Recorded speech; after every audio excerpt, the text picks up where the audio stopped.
Okay, well, thank you for introducing me. And as Amy had mentioned earlier, what I'm presenting today is really all about pets, privacy enhancing technologies. It's a phrase that's been thrown around a lot recently, and it's really becoming a super popular topic. And there's a bunch of reasons why it's finally getting its heyday. And there's a lot of things that people really kind of need to know about it if they're going to embrace it, especially in like the setting where we're working in the university environment. Come on, progress. There we go. So we're going to really quickly go through defining what pets are, why they've kind of become so much more popular recently, talk about why the university environment becomes so challenging. I want to break down like ways to think about pets into like a taxonomy. It's just a language for thinking about what they are and how to describe them. Then we're going to talk about, for each variety that we talk about, we're going to give examples from university, research, or healthcare. After that, we're going to talk about some of the considerations if you're planning to do this type of implementation. And then from there, what do you need to consider? What are some ways to maybe even approach that and move forward with it? So that's kind of what we're going to cover. First, quickly, a little bit about me and about Ancora. So if you didn't stop by our booth yesterday, you might not know who Ancora Consulting is. But we're about a 2,000 person consulting firm. And our firm is it's based in DC. We've been around for a couple of years now, but overall, we provide a lot of services across a number of different business lines. For me in particular, my line of work really focuses on data and technology risk and challenges. The thing that looks like a word salad on the right side of the page is just a tool that we use to really make sure that we're, aligning what we do to what our clients need. So our clients have challenges to adapt, to optimize, to do whatever they're trying to do. And we're trying to figure out how do we really bring the right people, the right skills and resources to our clients. So I think it's just kind of an interesting thing that we can use. The work so we work with Stanford, specifically the CRO brought us in, the chief risk officer brought us in to help the university privacy office with their mission. The privacy office has been through a lot of change in the last couple of years. And so we came on as a team to be able to help supplement some of the work in the daily activity. And while we did that, we were also brought in to really take a look at what could be done by outlining kind of a plan for doing improvements. And we've started to kind of execute on some of those improvements. And really, overall, what we're trying to do is help the UPO, deliver on its mission of being a trusted advisor and a partner to the Stanford community. And our team has folks that are experts in cyber and privacy, research and health compliance, things like that, whatever that the Stanford team needs to be a success.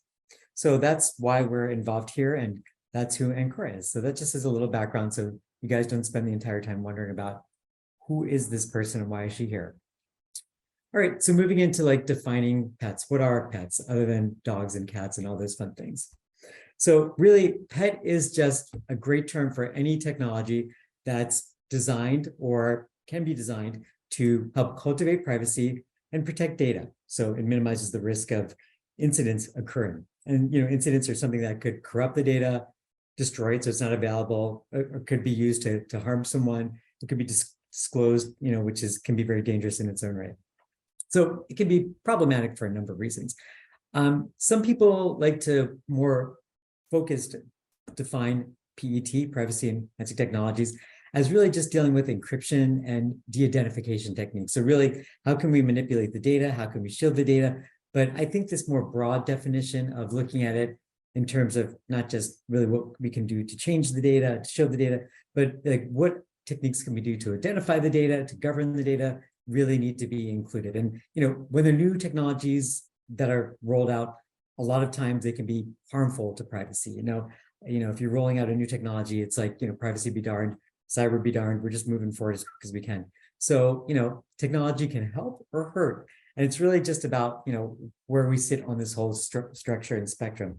Privacy principles, no matter how you break it down, there's like, 10, 11 principles around privacy. What you're going to see through this is a lot of focus on privacy principles related to data minimization, security by design, privacy by design, and data protection overall. So just to kind of give you an idea of what it is you're going to expect to see.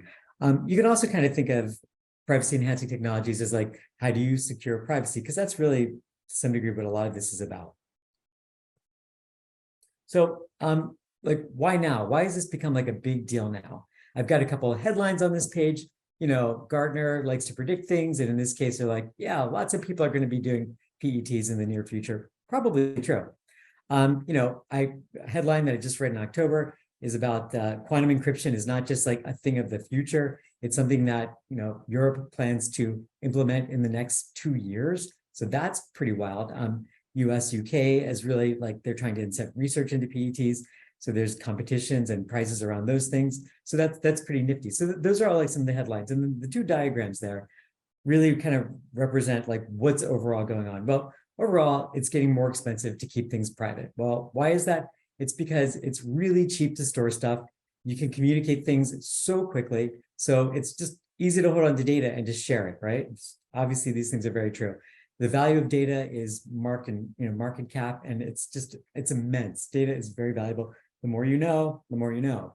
And overall, at the same time, we're just seeing a complex melange of regulations pop up. So it's hard to do privacy. Like that's what this overall means, is that privacy is not easy. And while this is all going on in the background, the first time I got involved in privacy was probably, 2009-ish, somewhere around there. And I was working for a company, and we were trying to make sure that we understood how we were kind of aligning to like the initial safe harbor rules in Europe. And we had a spreadsheet, and we walked around and asked people questions, and that was about the highest technology we had for privacy. So privacy's matured a lot since then. And so privacy needed to mature in order for it to be automated through PET type tools. So with all these outside activities happening, we're also seeing this, evolution of privacy to a more mature concept, which is really also it's a good time to kind of gear technology to it. Okay, so I couldn't help but resist putting in a couple slide transitions because honestly, you can't beat that. It's a swirling, the future is now, the future is wild bullet. I just had to add that for fun. My fun, just to be clear. So why is privacy difficult in higher education? And I'm throwing this out in case folks are not familiar already, that it really is hard in this environment. It's harder than a lot of other environments. Well, here's the first reason: more data, more risk. And we have a lot of data in this kind of environment. Research universities, somebody like Stanford, where I spend a lot of my time, where you've got an integrated healthcare system, you've got research, everything comes together. You have a lot of data at play. We can't forget students. I put them at the top. So we have students and a lot of their data. And, we have their data as students, like somebody gets a cough, somebody goes to the healthcare center, goes to Vaden. That's another type of data that comes out of it. We have data for people that are applying to programs. Obviously, we have faculty and administration. We have lots of people that walk onto campus. So you're attending a Cardinal game, you're doing something like that, you buy a t-shirt. All these things are another data point. We obviously also have healthcare data coming from the hospital. Some of that may be research. We get lots of other research data from lots of other sources, and that data has to be protected. So it's people that are here for lots of reasons, people whose data are here through research. It's so many versions of the data that we're going to have. So that's one side of it. The other side to it is like what we do with the data in the university. So most places that we go to, we're really in a position where we can like lock down the data. You don't need to know anything unless you need to know it. I've done a lot of work with like DoD and other groups like that. And, their rule of thumb is, it's need to know, strictly need to know. Universities, though, we're in a collaborative environment where we want students to collaborate. We want researchers to be able to collaborate amongst the university setting, but also in, with other universities. So there's just such a need for a collaboration that it's really hard to like lock down data without, adding friction to what people need to do to collaborate. So we have that. We also have the fact that, somebody can be here in Stanford and they could be from another country. That happens frequently. They could also, will sponsor research that ties different universities together. So again, that's creating this global situation. So we've got that kind of thing. And, it's not unusual for universities to have kind of a decentralized view of some of the control functions.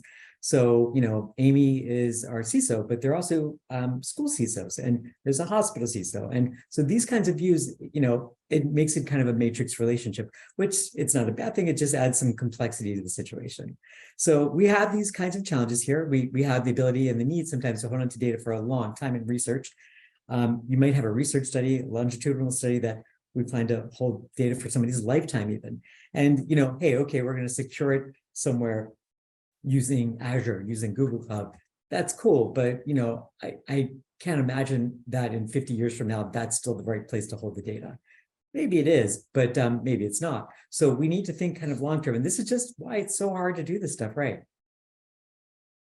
All right, so what does that mean? And what are the privacy enhancing technologies? So I'm going to go through the categories that I'm going to propose. These categories are my take on really a way to think about privacy enhancing technology. They don't really follow what I think of as a principle as MISI, mutually exclusive, collectively exhaustive, because you'll see there's some overlap. And that's kind of by design, because a lot of these things, like, you kind of put it together. I'm going to use a little from column A, a little from column B, but you'll pick that up. And, there's no standard in this field. Like, I've done research into it. You can do research. You'll see folks like divide it in a million different ways. This is also not going to be exhaustive what I present today, because, there's always something new coming up. There's some great new ideas that are coming out of startups, coming out of universities, all kinds of places. So, this is just a list to kind of get you started and kind of get you thinking about this from the right direction. So starting off is really what you're going to think of as fundamental. And in some ways, this is, what we really started to see kick off first with PETs, which is let's protect the data. Specifically, the kinds of things like encrypting data. And we'll get into some descriptions on some further slides, but, there's lots of ways we traditionally think about encryption. People are really innovating like a lot with encryption now. The power of technology is really growing. And there's also protecting data by dividing it up. If I have secrets, you have secrets, and we keep them separate, then, that's another really good way to protect it. Another way to protect data is to de-identify it. Because the word de-identify did not fit in the little bubble, the word alter does, according to the thesaurus. So that's the word that I'm using here. So really, this is just like, how can we change the data either by removing pieces of it, exchanging pieces of it, replacing it, making fake data, simulating it? What can we do to change the data to protect the identities of folks who could be impacted by it? So that's what this is about. And we'll talk about that. And those first two bubbles, they really do represent what, again, is some folks look at it, the more tight-fitting definition of PET, but I'm looking more globally at it. So we get into next, controlling data. So this means, like, what can we do to really look at data, watch it? So it could be monitoring it, auditing it, doing something that happens either automatically or through some other means. But what can we do to watch it and make some like really quick decisions about it as it goes through? So maybe, again, that's sort of like a real-time way to protect data. And then finally, what can we do to manage data? So when I say manage data, you've got your data governance. So, that's not an unusual function to run into. It's how do we define roles for data? How do we classify data? You've got privacy management. So, of course, that's its own discipline, and there are privacy-specific software packages, for example. And then, the bottom one, which let's not forget, what do we do to really, prevent incidents? So this is really like, how do we harden our environment? How do we learn from things that happen to improve controls to make them work a little better? So this is really looking at internal controls as a means to like reduce risk. So that's what that's about. All right, so hopefully this is a pretty good idea. And I think that you'll see that, please challenge me. If you guys find other ways, other methods to think about privacy enhancing technologies that don't fit into one of these categories, please let me know. Again, this is still like a burgeoning field. And I think that it's in a great position now for folks to act on using it. You'll see some of the technologies are bleeding edge. Some of them are very much not bleeding edge, just things that we use every day. So we're about to right now embark on a trip. We're going to go down the rabbit hole and explore some of the bold new ideas. We're going to, look at the world of compliance, not as exciting as bold new ideas, but important. So let's see what we can get into here. So as I mentioned, the first area is protect data. And so this area is really all about, at first, encryption. So software-based encryption is, if you think about your laptop, you've got data on it. If God forbid you lose your laptop, we say, oh, if the data is encrypted, if your laptop's encrypted, it's probably protected. So that's really software-based encryption. Hardware-based encryption also could be tied to your laptop. So if you've got a thumbprint reader on your laptop, fingerprint reader, if your phone can detect your face, but actually the hardware is really around, detection with the camera. The hardware is around that thumbprint detector. So those are examples of hardware-based. You also have different devices where very hard, encryption, cryptic sort of mathematics happen on these specific devices around it. But really think about hardware as, what can you add to your laptop? What can you add to your phone just to make it that more, physically, supportive of encryption? So with innovation, we have digital ledger technology, otherwise often known as blockchain. So that includes things like cryptocurrencies and NFTs. And like, if you think about these things, what they're really about is, hey, what can we do to really add a layer of something else to replace personal identity? So you replace personal identity with proof of stake, proof of work, which are just ways that you can buy into the chain. And the fact that you've added yourself to this consensus chain is a way to prove your identity without saying, hi, I'm Gretchen, or whatever the case is. So there's lots of criticism around, blockchains, NFTs, lots of hype, but it's still, there's value there. And none of these technologies are perfect, but it's an interesting one to think about. So moving on from there, like, encrypted data dispersion. This is like really simple. This is like, I get a new credit card in the mail and I'm like, I'm gonna cut up my old credit card because, I'm gonna throw it away. So I cut into little pieces and I'm throwing it in the garbage can at my house. And I'm like, you know what? Somebody could totally put those pieces back together. It's jumbled up in the garbage can, like encryption, but then I just grab out a few pieces of the numbers, maybe part of my name, and I like throw it in another garbage can thinking that I've totally beaten the criminals. So that's a very simple version of like how it could work, but that's the same idea as you encrypt data and then you can virtually, distribute it across a web, across a virtual source or across actual physical servers.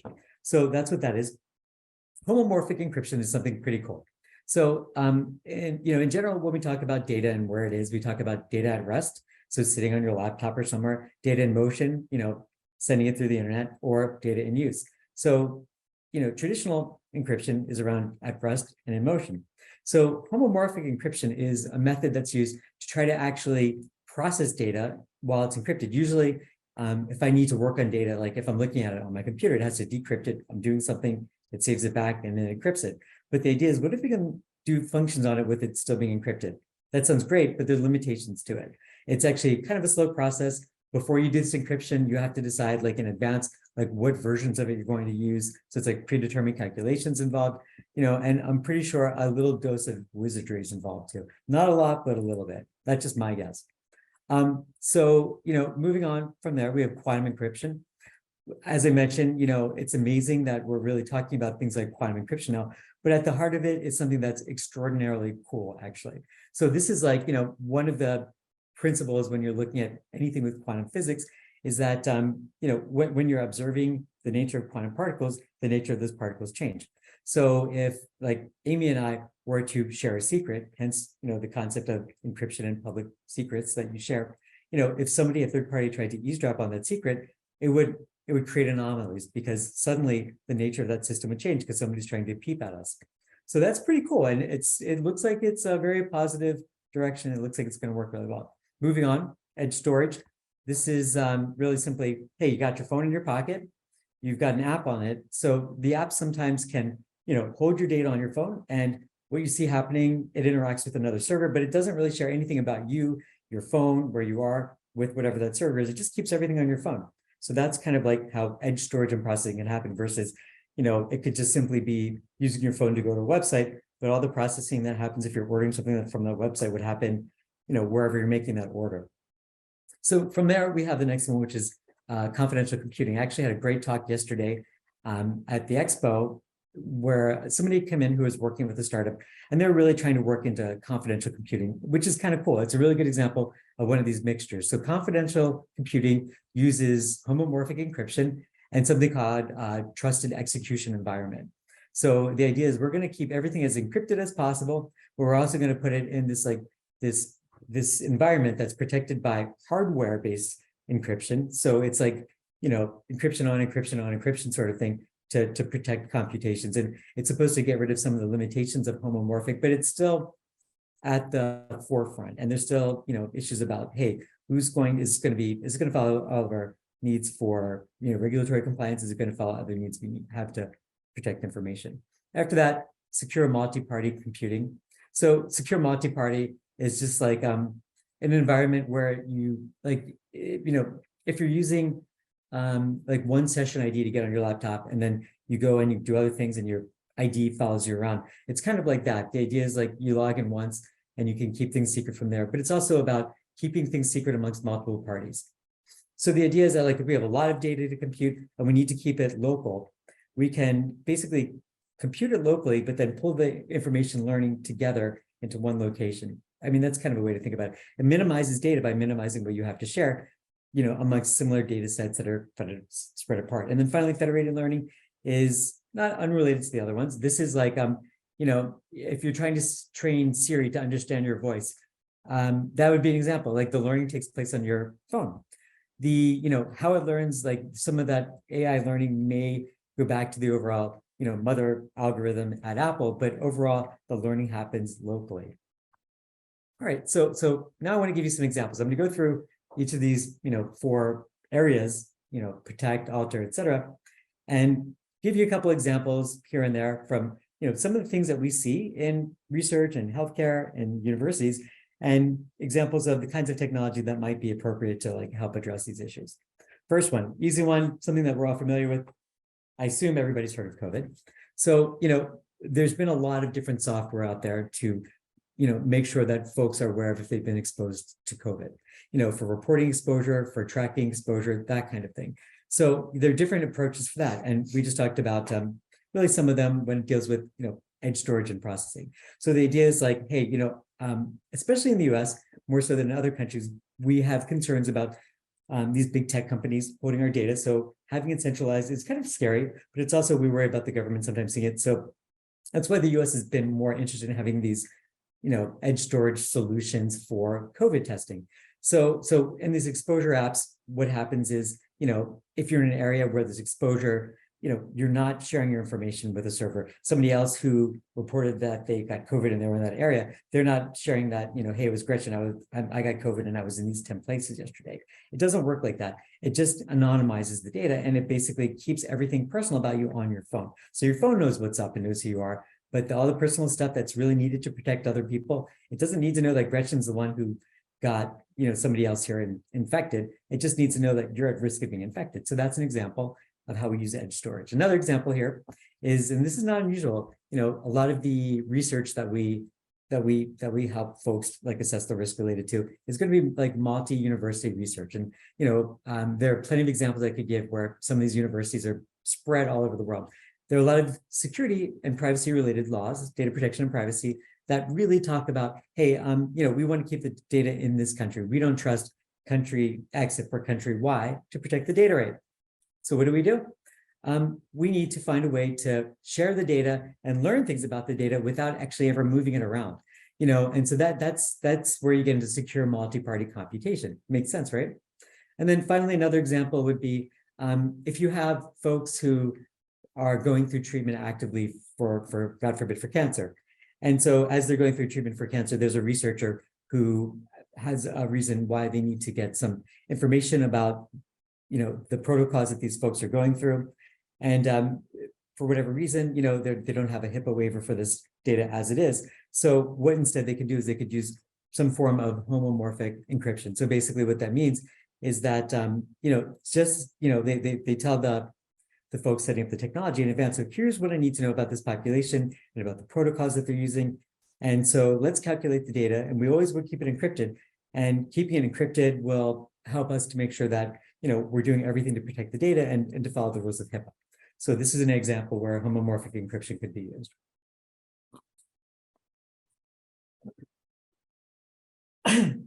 If anybody has questions, like the way we're set up right now is for me to provide this information in kind of a workshop setting. But at the end of this presentation, I have my email provided. Feel free to email me. Feel free to email me if you want this presentation deck. I'm also going to provide it to the team that organized this event so that if they need to provide this data to anybody else, provide the presentation, they're welcome to do so. So, please, again, hit me up if you want to tell me why I'm wrong, if you want more information, anything else like that, happy to hear you out. So feel free to reach out. So moving on to alter data. So again, alter data is really all about de-identifying it. And there's a million reasons why, we need to de-identify data. So lots of approaches here. The first one is really anonymizing the data. So that can mean minimizing it, which means, you could collect a lot of information on me, on Gretchen. And so like, if I'm a student here, there's so much information about me that you might have, but, you don't need to necessarily use that information for research, or you don't need to have that information to report about how students are doing overall. So, if somebody's trying to collect information to report, for credentialing the school, how students are faring, like what's happening with grading. The fact that, Gretchen failed a class or got an A in a class, it doesn't matter that it was Gretchen. So that information can be removed from the data set before it's shared. That's minimizing it. And communication anonymization, I think that's a good example where, we all get on the internet. And I think of like the old cartoon from the New Yorker, on the internet, nobody knows you're a dog. That appeared in 1993, and it's like still a good saying. It's like shocking to me that something from 1993 is still like apropos today, but it's amazing that it is. It was like a weird cartoon, but it's really cool because the idea is like, you should be able to get on the internet. You should be able to do things without, without people tracking you, without people knowing where your computer is, like what your computer's identity is, what your identity is, if that's something that you choose. And that's what that's about. Simulating data is kind of what it sounds like. So it's like creating either a full set of simulated data or sprinkling in simulated data. So first line there, synthetic data, is the concept of creating an entirely synthetic data set. So people that are doing IT development work, they have to test the systems they're developing. And, the first inclination is to reach out to people running the production live systems and go, hey, just give me a download of the data. I want to test to see if our systems work. That's generally thought of as a bad idea because, the data is not going to be protected as well. And a lot of times the rules and the privacy policies that you put out may not allow the data to be used for this kind of purpose. There's all kinds of complications. So you might want a fake data set to use, synthetic. And that sounds great, but it's actually hard to make a synthetic data set that does all the things a real data set will. So all the weird pitfalls of real data, all the like distributions of data, it's hard. So that's where you come to this thing called generative adversarial networks. This is a way that people use AI to do synthetic data, and it's pretty cool. So this is really like one of those like reality like shows where they're making cakes, and it's like they bring in home chefs, and you got to make a cake that looks like a dinosaur. So somebody makes a cake that looks like a dinosaur, and then the judges go, "Does that look like a dinosaur?" I don't think that looks like a dinosaur. That's horrible. And then you go, so it failed the AI test. But then somebody else made one, and the judge, who's acting like an AI character, would say, "Oh yeah, that looks a lot like a dinosaur." And so it trains itself. So it's it's basically a competition amongst two AIs to generate something and to judge something. So I feel like a cake show is pretty good for that. Then differential privacy is basically where you're sprinkling in fake data amongst real data. And so this is like actually the US Census uses this. So the US Census, they actually, to protect people's identities, as you look at the data overall across all the US, the data works perfectly. You can't tell that they've put in fake streets or fake people. You can't. But like if you drill it down from the United States to California, then drill it down to Palo Alto, et cetera, these little differences stick out. So differential is the confidence interval related to the reliability of that data as you look at it from an aggregated generalized scheme down to like smaller, more micro analysis of it. So as you change the size, the confidence level of the accuracy and the reliability and the realness of the data might change. So that's what that is. And then finally, pseudonymization is a fun word to say, pseudonymization, but it's a real one. So this is really like, what it means is like kind of anonymizing data, I guess, pseudo. So this really means like changing data. So like the first one was about removing it. The next one was about like, making fake data. The third one's really about changing data. So data masking is that. Data masking is like taking like birth dates. And if you need birth dates, a birth date field, but you don't want to know Gretchen's specific birthday, you don't need to know it, you could just change it to like, something that's a generic birthday, or randomly put in birthdays like on these dates. So mask data just by, hey, we're gonna have this field here, but we need to hide it, change it, make it look like garbled stuff, something like that. So that's what masking is. Generalization, aggregation, I just mentioned it before with differential privacy, but that's like, that's another thing. So this is like with HIPAA. So one of the rules with HIPAA is that, an identifier is the birth date. So I could tell you what day I was born. I wasn't born yesterday, despite what a lot of people think. But so the data that you have on birth dates, it's identifiable. And one of the things you can do is you can just generically say, well, this person was born, 50 years ago, or this person's 90 to 100 years old. And so some of these techniques are used with HIPAA to generalize birth dates. If you need to generally know if you're doing an age study, you need to know your population is 90 plus. You would never give their exact birthday because there aren't that many people 90 plus compared to people that are under 90. So you just generalize by saying they're 90 plus, and that's fine, versus saying they're 92 and this is their birthday. So that's that.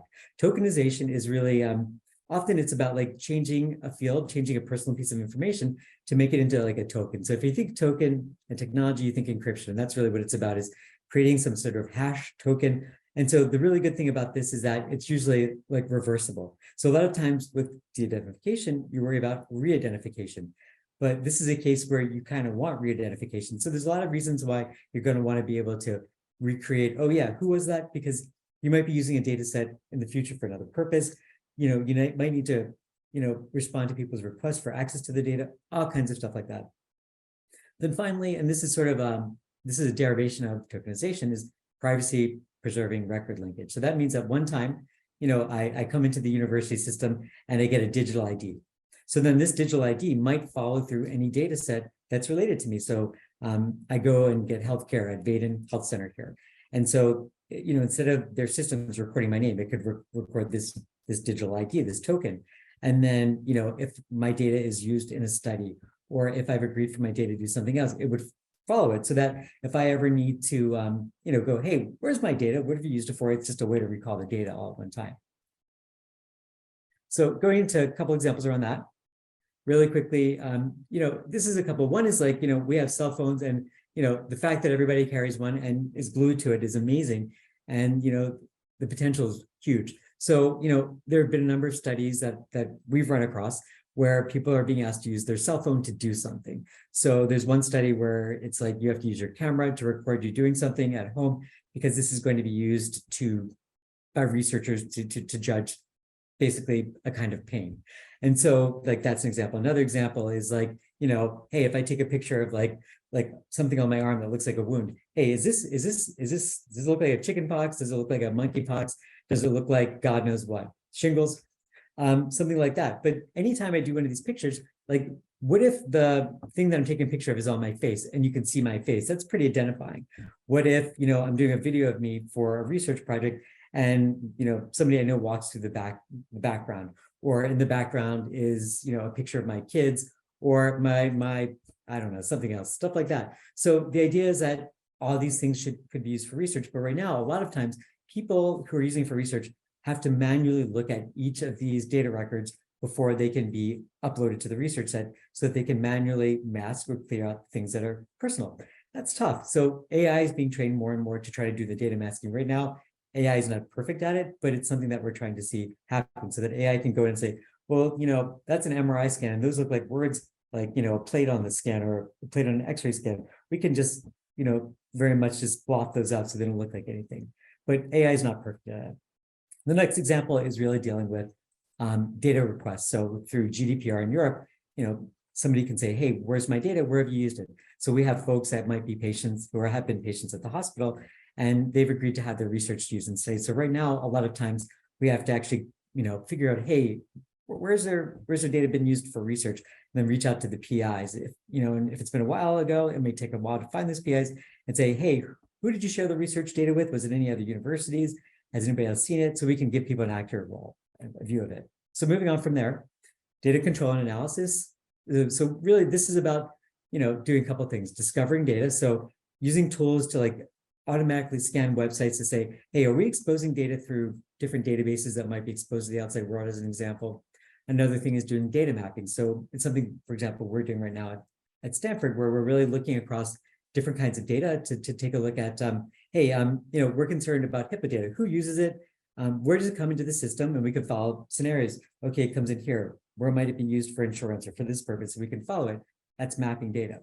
The next is like DLP, data loss prevention. So this is like technology that oftentimes will look for a signature. So if I want to send out an email that's got my social security number in it, or my birth date, it looks at that and might scan that before it goes out and go, aha, this looks like a birthday by the type of numbers in it, or this looks like a pattern that looks like a social security number. So it can then go, hey, I'm going to stop you from sending it out. It can alert me saying, did you mean to send this? Anything like that. Continuous monitoring, DLP is sort of a version of that, but there's a lot of ways you can monitor how people are using data, how the data is flowing. And this can even be just like user activity logging. This can be database access and database like change logging, anything like that that monitors activity, so that if somebody is doing something that they shouldn't, so maybe insider threat, you might have an alert around that from the monitoring. And then continuous auditing.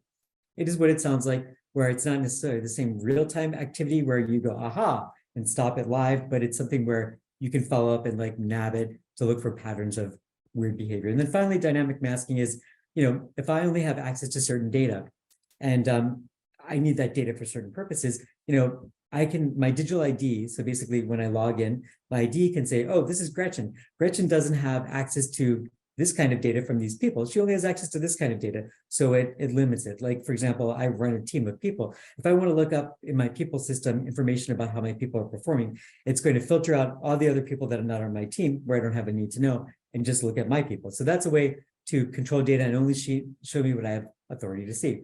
Examples of that, so data loss prevention would be, email is a great tool. Email is also, sometimes difficult, along with any communication tool like that, Slack, text messaging. So in this case, people with the best intentions may be using Excel workbooks, or they might be using Google Sheets. And so with this, like, they're like, oh, I've got this big data set. I want to get at somebody outside's opinion on this data set. So they wind up like locking down, or they think deleting a column of data. They didn't delete it. This tool can find it before they send it out. And the continuous auditing is, there are tools that can sits on top of medical records. And from there, really look at the medical records and say, hey, this doctor is looking at this person's medical record. Should they be? Is that incorrect? So it's like auditing afterwards to make sure there aren't any issues with privacy. And then finally, managing privacy is what it sounds like. There are a lot of tools that we have out there that are really set up to really help privacy occur better. There's different data governance tools that really look at your people's identity. It looks at how you can use people's identity to determine what their role is. It can help folks go, well, whenever this type of data comes up, we're going to tag it as being important, as classified, so that we can look at that tag. So I mentioned DLP being based on like signature, what something looks like. This can be a little different because it actually applies it right to the data.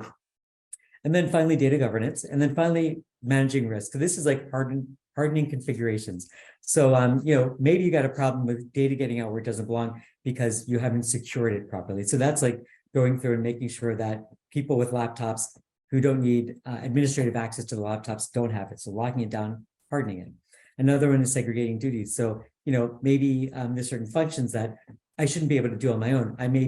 If I'm going to like put in an expense to get reimbursed, somebody else should approve it. But there are a lot of other examples there where folks can segregate duties to improve security and privacy.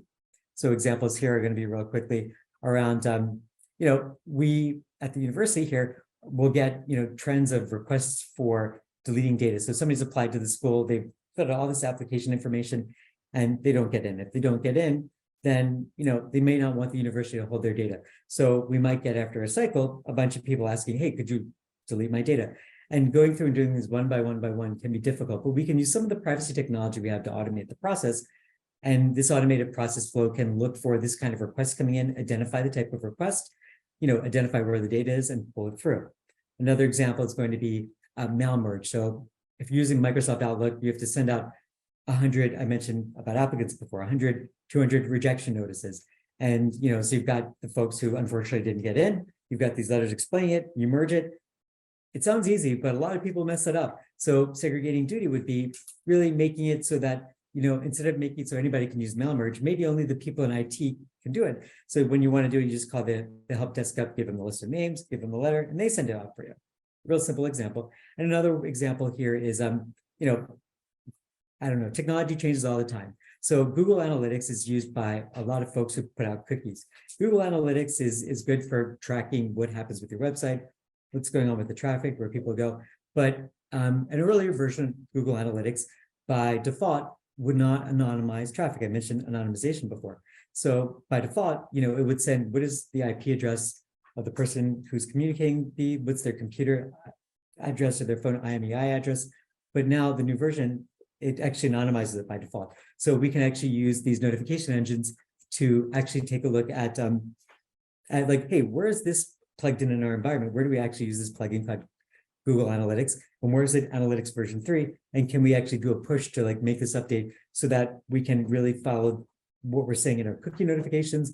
And we can also oblige, follow what we get from people as far as the notification preferences. If somebody says, I don't want to be tracked, I don't want you to know who I am, and we have this old version of Google Analytics, and incidentally, we're getting their ID, and we didn't mean to, this is a way we can make sure we're honoring what they've asked us to do. So moving on here, what are the risks? So, okay, so this sounds like an awesome thing. Let's just put some PETs in there. Let's do it. It's like when everybody's like, let's put it on the cloud. Let's do the cloud. Well, what is the cloud? It's a thing people do. Just do it. We don't want that to be the case with PET. So what are the things to think about? Is this a technology that you have experience with? Is it a technology you have folks who can roll this out? If you're going to do this, if you're going to really invest in homomorphic encryption, is it something that you can use elsewhere? Is it a one-time thing, or is it something that you can just make use of all the time? And I mean, if you're going to use it one time, there's a lot of risk, related to loss of other opportunities, frankly, for doing something else that might have been more reusable. If you're doing some of these techniques and it really anonymizes data and you can't use the data to re-identify, is that okay? Do you need to ever trace the data?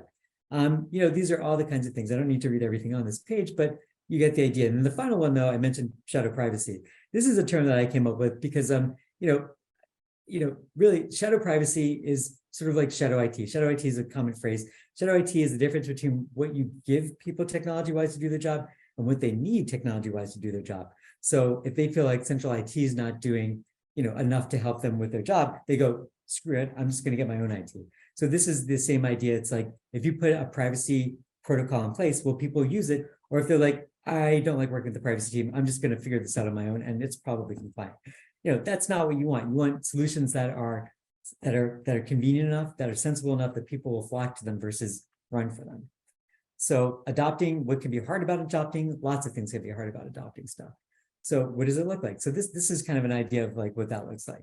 So some of the adoption challenges can be around, hey, does this thing fit into your overall architecture? So I might think it's a really good idea to set up, I don't know, we can pick any of the things here, continuous auditing, but maybe my environment doesn't set up for it. Maybe I don't tell people now that we might be using the data this way. Maybe. There are a lot of issues here. So you don't want to do something that's a one-off or doesn't fit into what you plan to do, what people expect you to do, what's in your fundamental rules. So that's important. Strategy-wise, our privacy group here, as well as privacy groups elsewhere, are always working to mature. There's always needs to adopt and change because privacy needs are changing. So, a lot of folks will have, an improvement roadmap, some kind of strategic roadmap.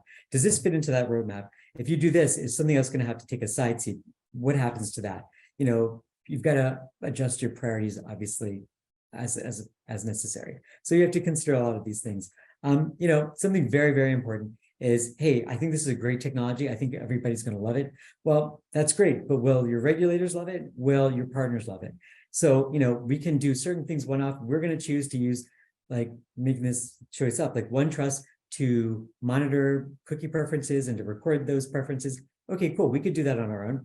But if we're going to use some of these schema to like do data encryption, we may, because we're going to be sharing this data with other universities, we have to make sure that they've also bought in and they're comfortable using this data that way. We have to make sure that it hits all the regulators' requirements. So just if you're doing it on your own, but it's something that doesn't work on its own, that could be an issue. So, I mean, I'm going to let you read the rest of these, but, understanding how you govern data, understanding, really how long it's going to take to implement this, because again, some of these are bleeding edge. And if they are, can you afford for it to not work and go into plan B?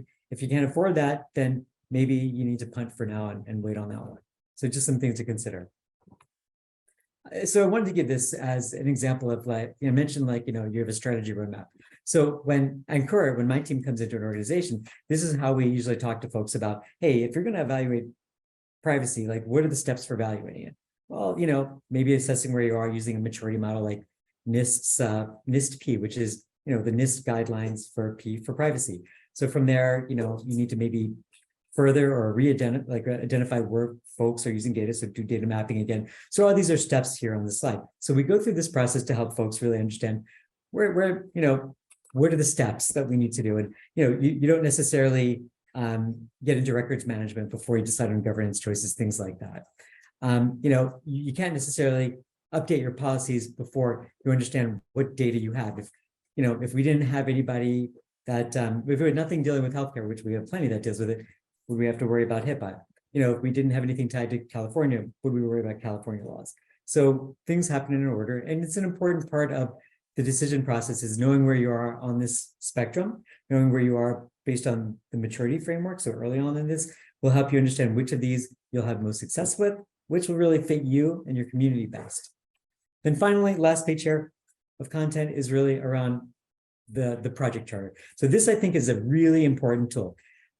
If in one page you can summarize what the point of your PET project is about, and what are the risks of it, what's it going to take to get it done, then people are going to be thrilled. And this is a tool that it's a great communication tool for leadership, for your collaborators at your university, collaborators elsewhere. So in our group, we're trying to implement that any project we start, we do this one pager.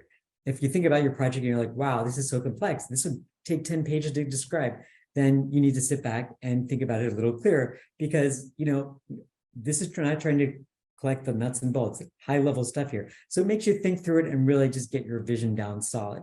So that's a really positive aspect. But also this is really trying to explain to people, what are the mission benefits, the business benefits of doing this thing? What are the main deliverables, the objectives you're going to get out of it?